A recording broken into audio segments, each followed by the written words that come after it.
Hello विद्यार्थी मित्रों, ધોરણ 12 ફિઝિક્સ વિષયમાં ચેપ્ટર નંબર 9 કિરણ પ્રકાશશાસ્ત્ર અને પ્રકાશીય ઉપકરણોમાં આપણે સ્વાધ્યાયના એક્ઝામ્પલ જોઈએ છીએ.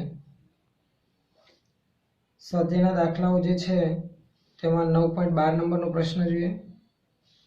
9.12 નંબરનો પ્રશ્ન શું આપેલો છે જુઓ.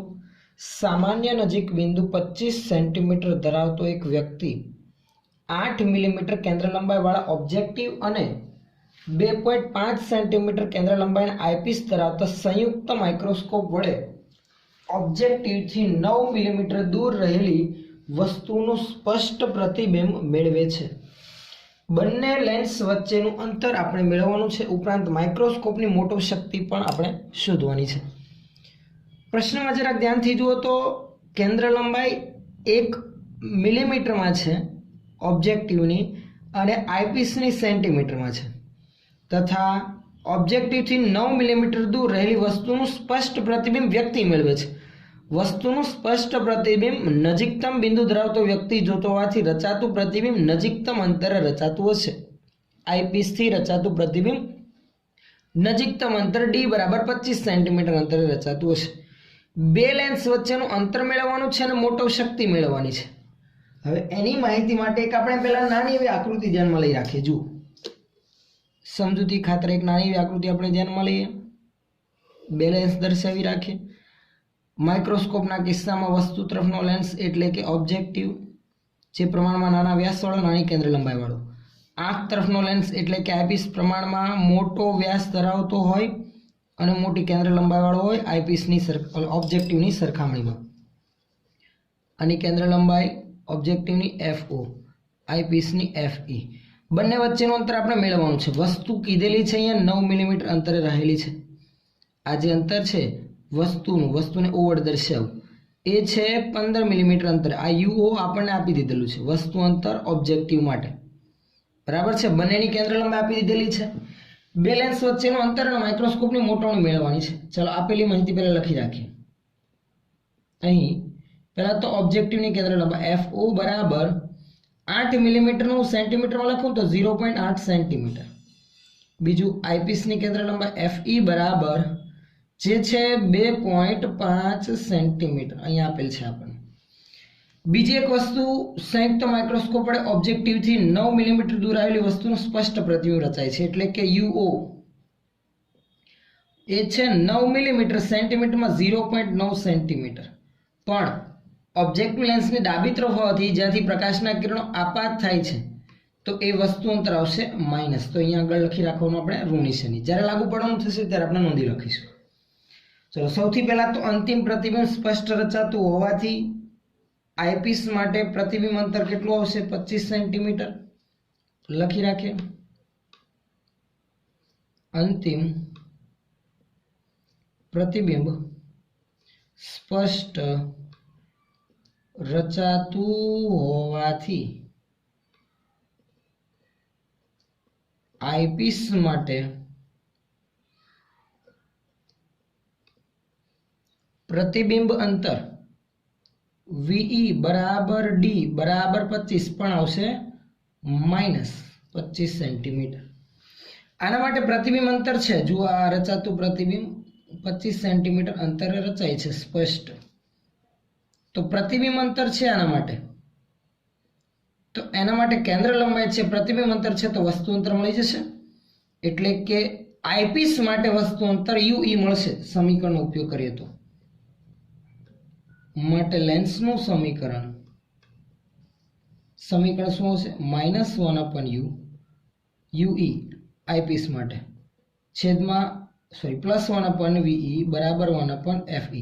આમાંથી UE મેળવવું છે તો 1/u ને સામે લઈ જઈએ ધન, તો 1/UE બરાબર 1/VE -1/FE. સાદરૂપ આપીશું તો UE બરાબર શું થશે? તો કે FE - VE અંશ માને છેદમાં VE × FE. તો VE × FE ના છેદમાં જશે FE - VE. કિંમત બંનેની મૂકી રાખીએ. VE -25 અને FE બહિર્ગોળ લેન્સની કેન્દ્ર લંબાઈ ધન જ, તો -25 FE છે 2.5, બીજું FE નું મૂલ્ય 2.5 અને માઇનસ +25. ફાઇનલ પરિણામ ઋણ આવશે જુઓ, કારણ કે અંશમાં ઋણ હોવાથી મૂલ્ય. કેલ્ક્યુલેટરમાં મિત્રો ગણતરી કરશો તો આન્સર -2.27 સેન્ટીમીટર જેટલું મળે છે.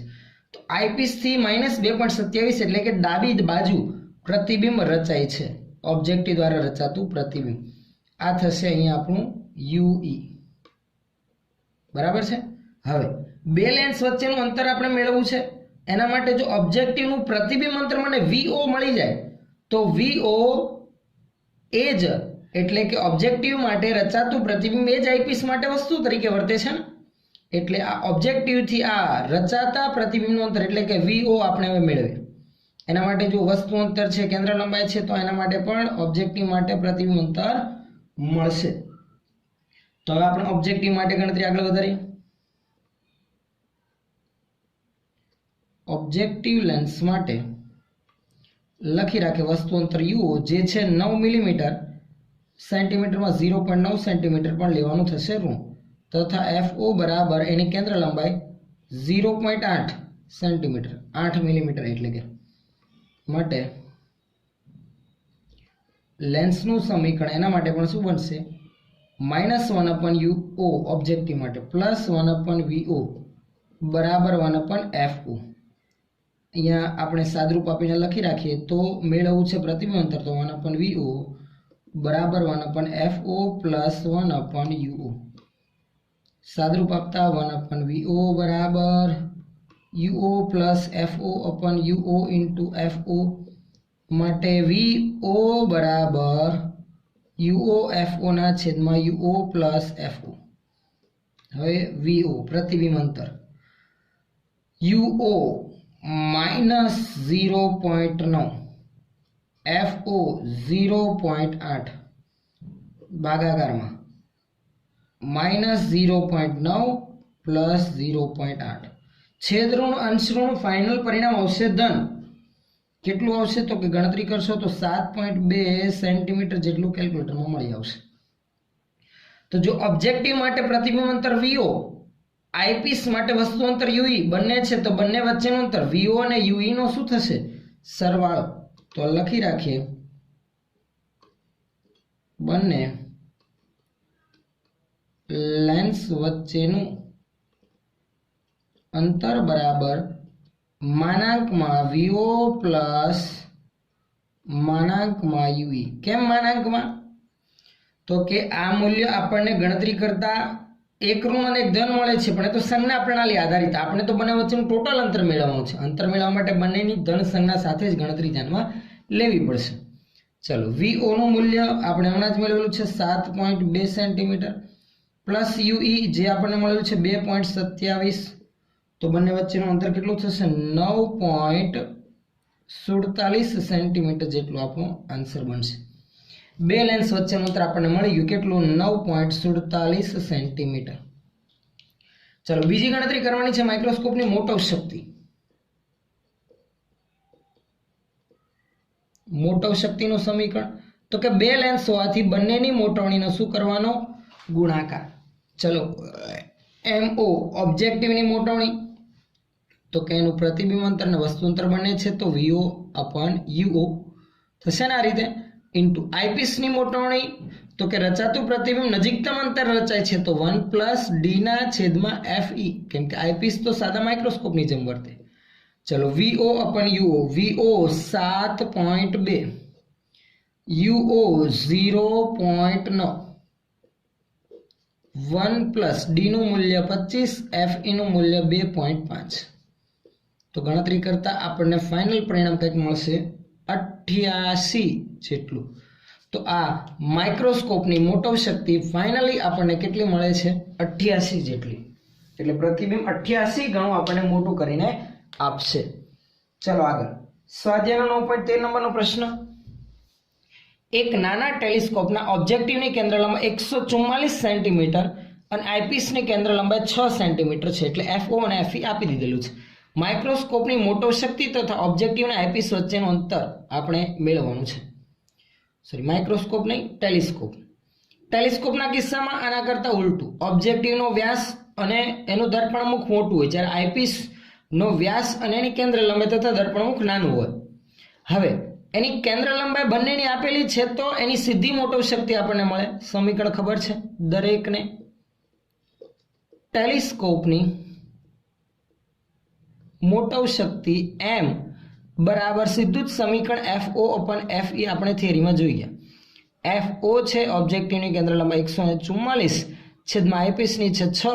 144 ભાગાકારમાં 6 કરીશું ને તો આપણને 24 જેટલું પરિણામ મળશે. તો આ થઈ ટેલિસ્કોપની મોટો શક્તિ એટલે કે મોટોણી. બીજું મેળવવાનું છે આઈપીસ અને ઓબ્જેક્ટિવ વચ્ચેનું અંતર. બંને વચ્ચેનું અંતર તો કેન્દ્ર લંબાઈના સરવાળા જેટલું જ આવશે, કારણ કે ઓબ્જેક્ટિવ દ્વારા રચાતું પ્રતિબિંબ આઈપીસ માટે વસ્તુ તરીકે વર્તશે. સીધું લખી રાખીએ બંને વચ્ચેનું અંતર એટલે કે તેની ટ્યુબ લંબાઈ કેટલું થશે? FO plus FE. FO છે 144 અને FE છે 6. 144 પ્લસ 6 150 સેન્ટીમીટર જેટલું અંતર થશે બંને વચ્ચેનું. ચલો 9.14 નંબરનો પ્રશ્ન હવે આગળ જુઓ. શું છે 9.14 નંબર? ધ્યાન આપજો બરાબર. એક વેધશાળામાં એટલે કે પ્રયોગશાળામાં આવેલ વિશાળ વક્રીકારક ટેલિસ્કોપમાં એટલે કે વક્રીભવનથી રચાતા પ્રતિબિંબ આધારિત તૈયાર કરેલું ટેલિસ્કોપ એટલે કે બંને અરીસાના બદલામાં શું હશે? વક્રીકારક ટેલિસ્કોપમાં લેન્સ હશે અને બહિર્ગોળ લેન્સ. વક્રીકારક ટેલિસ્કોપમાં ઓબ્જેક્ટિવ લેન્સની કેન્દ્ર લંબાઈ એટલે કે FO 15 મીટર અને આઈપીસની કેન્દ્ર લંબાઈ એટલે FE 1 સેન્ટીમીટર છે. તો કોણીય મોટવણી મેળવવાની છે. કોણીય મોટવણી તો શું આવે ટેલિસ્કોપ માટે? FO/FE. આપણે આ કોણીય મેગ્નિફિકેશનથી જ મેળવેલ છે, પણ FO મીટરમાં અને FE આઈપીસની કેન્દ્ર લંબાઈ સેન્ટીમીટરમાં છે. તો આપણે સૌથી પહેલા એટલી નાની એવી ગણતરી કરી રાખી, બરાબર. પછી બી ભાગની ગણતરી આપણે કરીશું. ટેલિસ્કોપની મોટવણી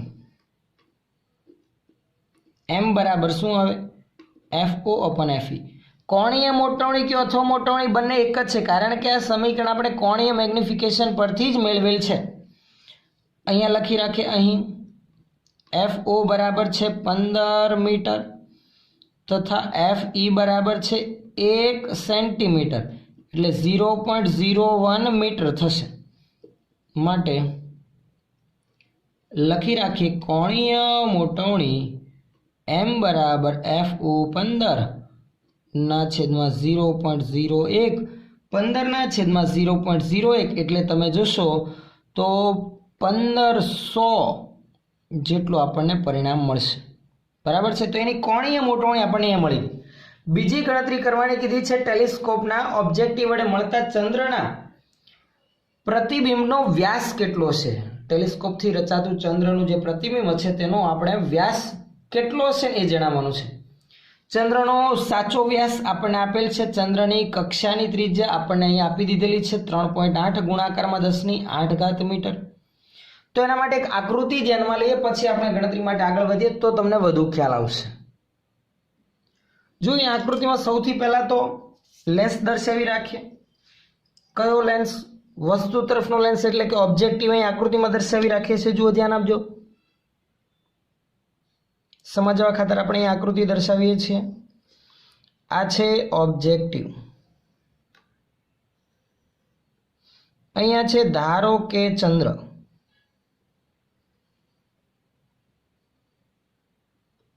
સમજો બરાબર. ચંદ્રમાંથી આવતા પ્રકાશના કિરણો ઓબ્જેક્ટિવ લેન્સ સાથે કંઈક ખૂણો આંતરશે. ધારો કે આંતરેલો ખૂણો કેટલો છે?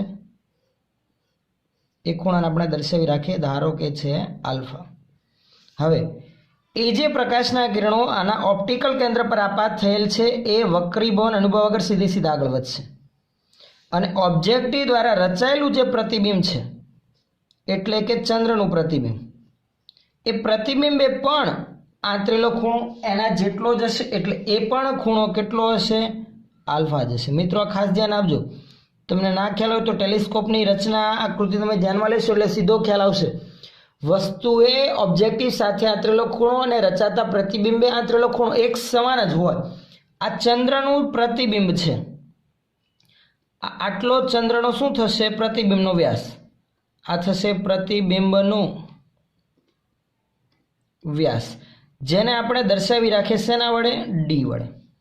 આ ચંદ્ર છે, આ ચંદ્રનો સાચો વ્યાસ, ચલો આને આપણે સ્મોલ ડી વડે દર્શાવેલ છે, ચંદ્રના સાચા વ્યાસને ચાલો આપણે કેપિટલ ડી વડે દર્શાવીએ. ખ્યાલ આવે છે? ચંદ્રથી ઓબ્જેક્ટિવ સુધીનું અંતર તેની કક્ષીય ત્રિજ્યા જેટલું થશે. ધારો કે એને આપણે આર વડે દર્શાવીએ છીએ, જે આપેલ છે જુઓ, કક્ષીય ત્રિજ્યા અને તેનો વ્યાસ.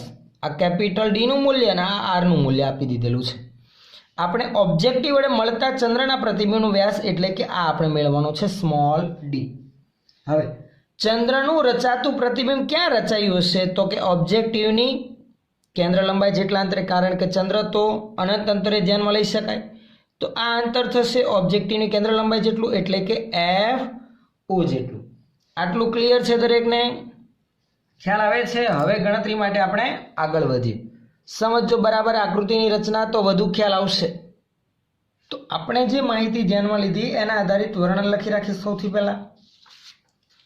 તો હમણાં આપણે વાત કરીએ કે ચંદ્ર એ ઓબ્જેક્ટિવ સાથે આંતરેલો ખૂણો આલ્ફા આપણે લખવું હોય તો આ રીતે લખી શકાય. ચંદ્ર એ ઓબ્જેક્ટિવ સાથે આંતરેલો કોણ,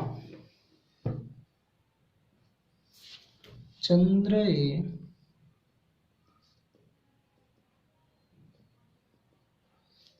ઓબ્જેક્ટિવ સાથે આંતરેલ કોણ આલ્ફા બરાબર શું આવશે? તો કે આંતરેલ કોણ આલ્ફા બરાબર ચંદ્રનો વ્યાસ કેપિટલ ડી ના છેદમાં તેની કક્ષીય ત્રિજ્યા. લખી રાખીએ,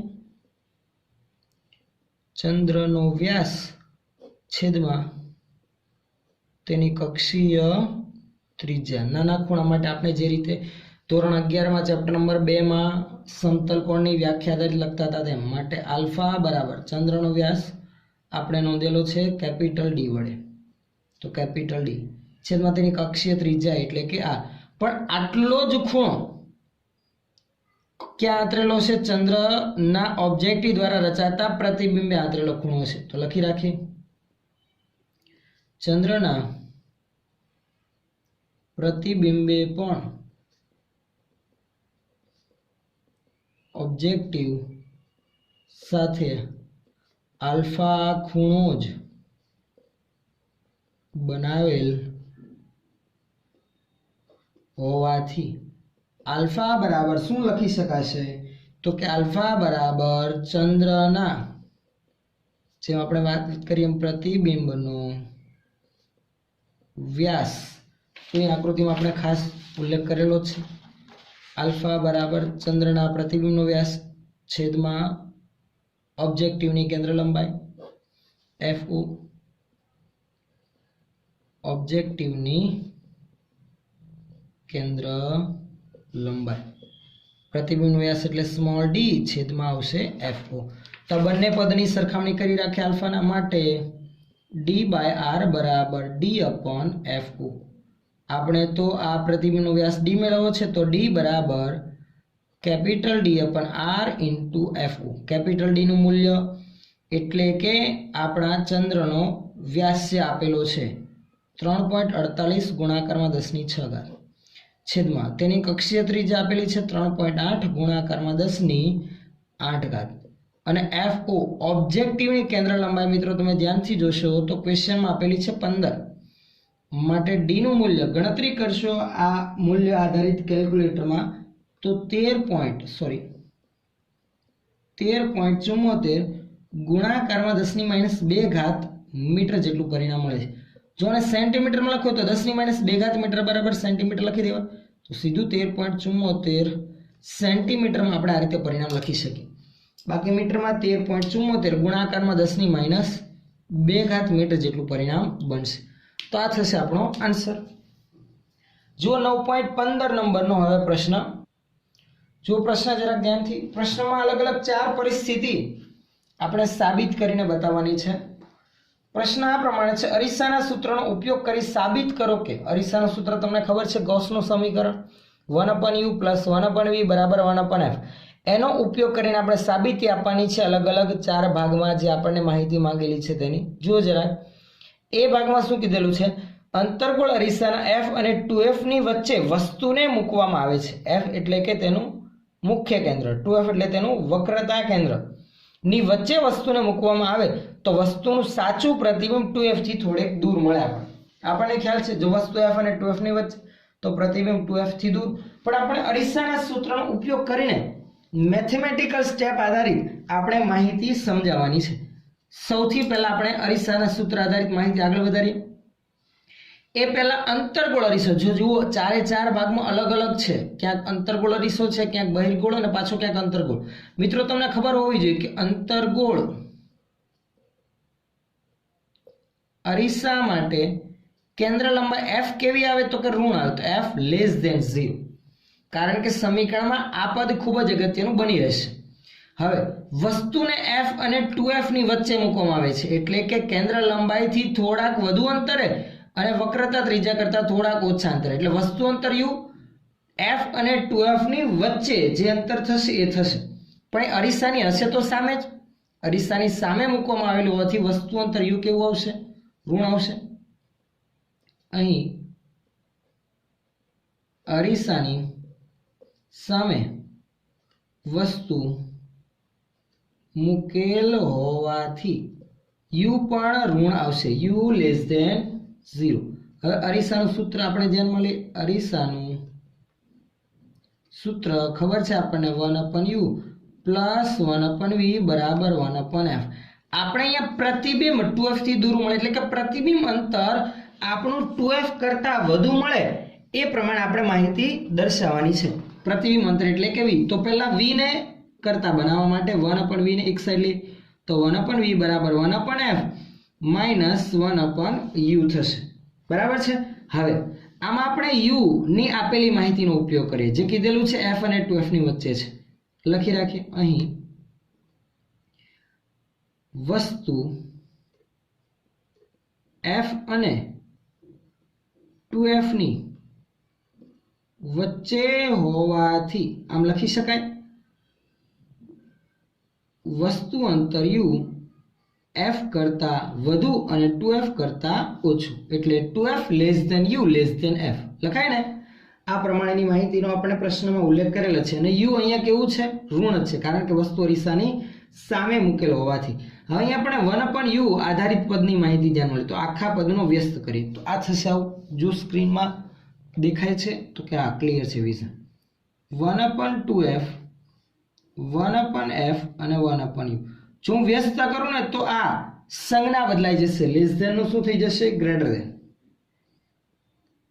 તો આ પદ બનશે આવું 1/2f greater than 1/u plus 1/f એ સ્વાભાવિક છે મેથેમેટિક્સમાં તમે આગળના ધોરણમાં ભણીને આવેલા જ છો હવે આગળની માહિતીનો આપણે ઉપયોગ કરીએ અહીંયા તમે જોઈ શકો છો 1/u અને 1/f માં 1/f minus 1/u બરાબર 1/v છે તો આપણે અહીંયા શું કરીએ તો કે પહેલા તો 1/u ઋણ હોવાથી 1/u ને ઋણ નિશાની આપીએ એટલે કે ત્રણે ત્રણ પદમાં ઋણ નિશાની આપીએ ઋણ નિશાની આપીશું તો પાછી સંજ્ઞા બદલાશે less than sorry greater than જે છે એ પાછું શું થઈ જશે લેસ ધેન થઈ જશે માટે આમ લખીએ -1/2f less than -1/u less than -1/f હવે -1/u માં 1/f ઉમેરવાનું છે તો આ ડાબી તરફ હું લાવું તો +1/f થઈ જાય થાય કે નહીં તો આ પ્રમાણે લખી શકે અથવા તો ત્રણે ત્રણ પદમાં 1/f ઉમેરીએ તો પણ થાય 1/f -1/2f આમાં પણ 1/f ઉમેરું તો 1/f -1/u અને આમાં ઉમેરું તો શું થઈ જશે 0 કેમ કે -1/f ને +1/f હવે જે આપણે આ માહિતી ધ્યાનમાં લીધેલી હતી જેને ધારો કે આપણે સમીકરણ નંબર 1 આપી રાખીએ એ સમીકરણ નંબર 1 નો ઉપયોગ કરીએ આની જગ્યા પર શું લખી શકાય સીધું 1/v આથી આમ લખી દેવાય સમીકરણ 1 પરથી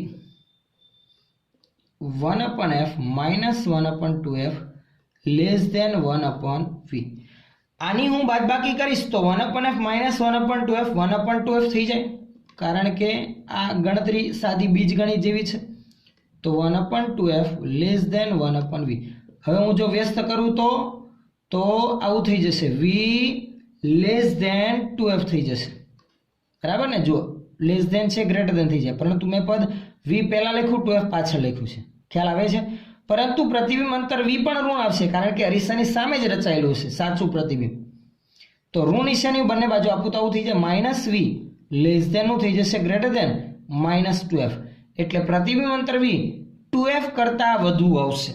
આ સીધું આપણને સંજ્ઞા પરથી સમીકરણ પરથી ખ્યાલ આવી ગયો. માટે લખી રાખીએ પ્રતિબિંબ 2f થી દૂર હશે, જે આપણો માંગેલ આન્સર થઈ ગયો. આપણી સાબિતી અહીંયા પૂરી થાય છે. જો બી ભાગમાં શું કીધેલું છે? બી ભાગમાં અરીસો કયો છે? બહિર્ગોળ અરીસો. બહિર્ગોળ અરીસા માટે કેન્દ્ર લંબાઈ કેવી હોય? ધન હોય. તો સૌથી પહેલા લખી રાખીએ બહિર્ગોળ અરીસા માટે f ગ્રેટર ધેન 0 હોય. હવે શું માંગેલું છે એના માટે? બહિર્ગોળ અરીસો હંમેશા વસ્તુના સ્થાનથી સ્વતંત્ર એવું આભાસી પ્રતિબિંબ જ આપે છે. એટલે બહિર્ગોળ અરીસા દ્વારા રચાતું પ્રતિબિંબ હંમેશા આભાસી જ હોય. વસ્તુ અંતર u એટલે કે સ્થાન ગમે તે હોય તો પણ, એટલે પ્રતિબિંબ અંતર v આભાસી. જો પ્રતિબિંબ આપણને અંતર ધન મળતું હોય, જો બહિર્ગોળ અરીસો આમ રાખેલો હોય, વસ્તુ સામે હોય, પ્રતિબિંબ પાછળ રચાતું હોય, એટલે કે પ્રતિબિંબ અંતર v ધન આવતું હોય, તો કહી શકાય આભાસી પ્રતિબિંબ આપણને મળે છે. તો પ્રતિબિંબ અંતર v ધન આપણે સાબિત કરવાનું છે. સૌથી પહેલા તો અહીંયા પણ વસ્તુ અંતર u કેવું આવશે? ઋણ, કારણ કે અરીસાની સામે જ હશે. u લેસ ધેન 0 માટે અરીસાનું સૂત્ર આપણને ખબર છે 1/u પ્લસ 1/v બરાબર 1/f. આમાં પ્રતિબિંબ અંતર 1/v ને કરતા બનાવે તો 1/f માઇનસ 1/u, પણ u ઋણ હોવાથી માઇનસ માઇનસ થઈ જશે પ્લસ, તો આ પદ બનશે આવું.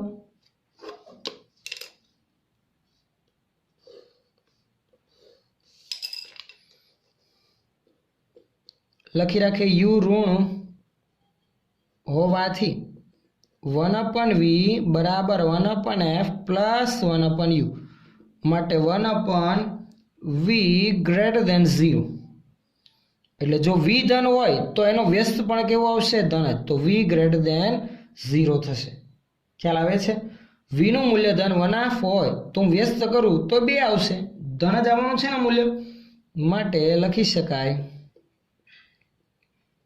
પ્રતિબિંબ અરીસાની પાછળ એટલે કે કેવું રચાશે? આભાસી રચાશે. આભાસી મળે છે. આમાં વસ્તુ અંતર u ગમે તે રાખેલું હોય, અરીસાની સામે વસ્તુ હોય એટલે કે પ્રતિબિંબ આપણને કેવું મળશે? આભાસી મળશે.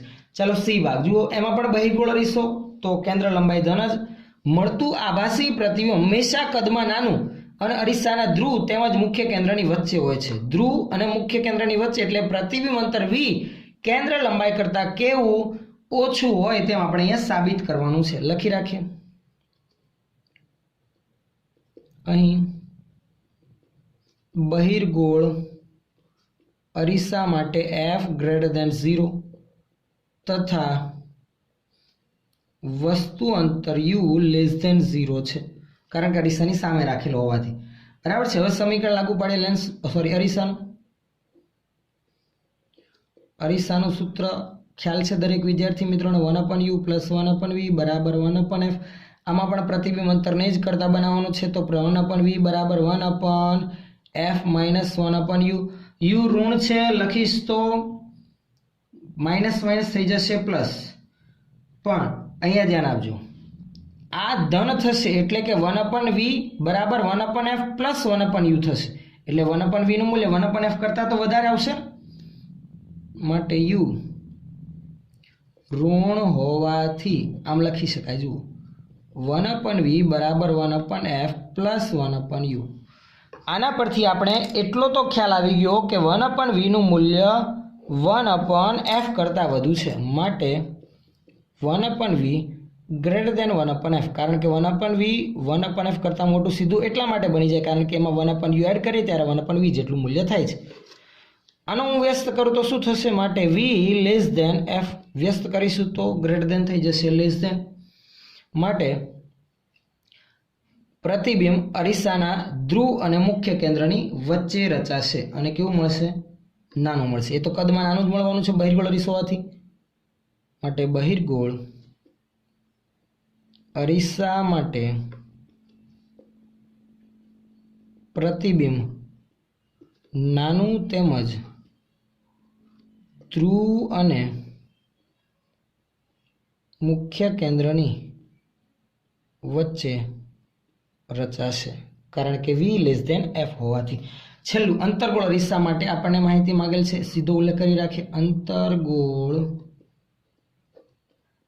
અરીસા માટે f <0 તથા વસ્તુ અંતર u પણ <0 આવશે. ચલો જુઓ આગળ. હવે શું કીધેલું છે? અંતર્ગોળ અરીસાના ધ્રુવ અને મુખ્ય કેન્દ્ર વચ્ચે મૂકેલ વસ્તુનું પ્રતિબિંબ કદમાં મોટું અને આભાસી હોય.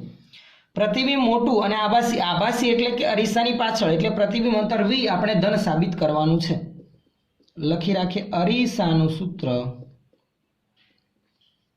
1/u પ્લસ 1/v બરાબર 1/f. માટે 1/v બરાબર 1/f માઇનસ 1/u. u ઋણ હોવાથી માઇનસ માઇનસ થઈ જશે પ્લસ, માટે 1/v બરાબર 1/f પ્લસ 1/u. લખી રાખું u ઋણ હોવાથી. ક્લિયર દેખાય છે? ઓકે, ચાલો હવે ધ્યાન આપજો. અહીંયા 1/v બરાબર 1/f પ્લસ 1/u એટલે 1/v તો ગ્રેટર ધેન 0 છે, માટે 1/v ગ્રેટર ધેન 0 ધન છે, માટે v પણ ધન જ આવશે. v ધન એટલે કે પ્રતિબિંબ આભાસી. હવે મોટવણી આપણે મેળવીએ. મોટવણી માટે તમને સમીકરણ ખબર છે, m બરાબર v ના છેદમાં u પણ માઇનસ v/u. મોટવણી m બરાબર સમીકરણ માઇનસ v/u. અહીંયા u ઋણ છે, માટે m બરાબર માઇનસ v ના છેદમાં માઇનસ u, એટલે કે શું મળશે આપણને? ધન, એટલે કે m ગ્રેટર ધેન ધન અને 1 કરતાં આપણને મોટું, કારણ કે પ્રતિબિંબ અંતર આપણને વધુ જ મળવાનું છે. વાસ્તવિક પ્રતિબિંબ રચાતું હોવાથી m ગ્રેટર ધેન 1, માટે પ્રતિબિંબ કદમાં કેવું મળશે? મોટું મળશે, જે આપણો ફાઇનલ આન્સર થશે. તો આ હતી માહિતી મિત્રો, જે સ્વાધ્યાયના 9.15 નંબરના પ્રશ્નમાં સાબિતી માટે માંગેલ હતી. તે એક જ વસ્તુ છે, આપેલા 4 અરીસા માટે વસ્તુ અંતર અને કેન્દ્ર લંબાઈનો ઉપયોગ કરીને અરીસાના સૂત્રની મદદથી સીધી આપણે સાબિતી આપી શકીએ છીએ.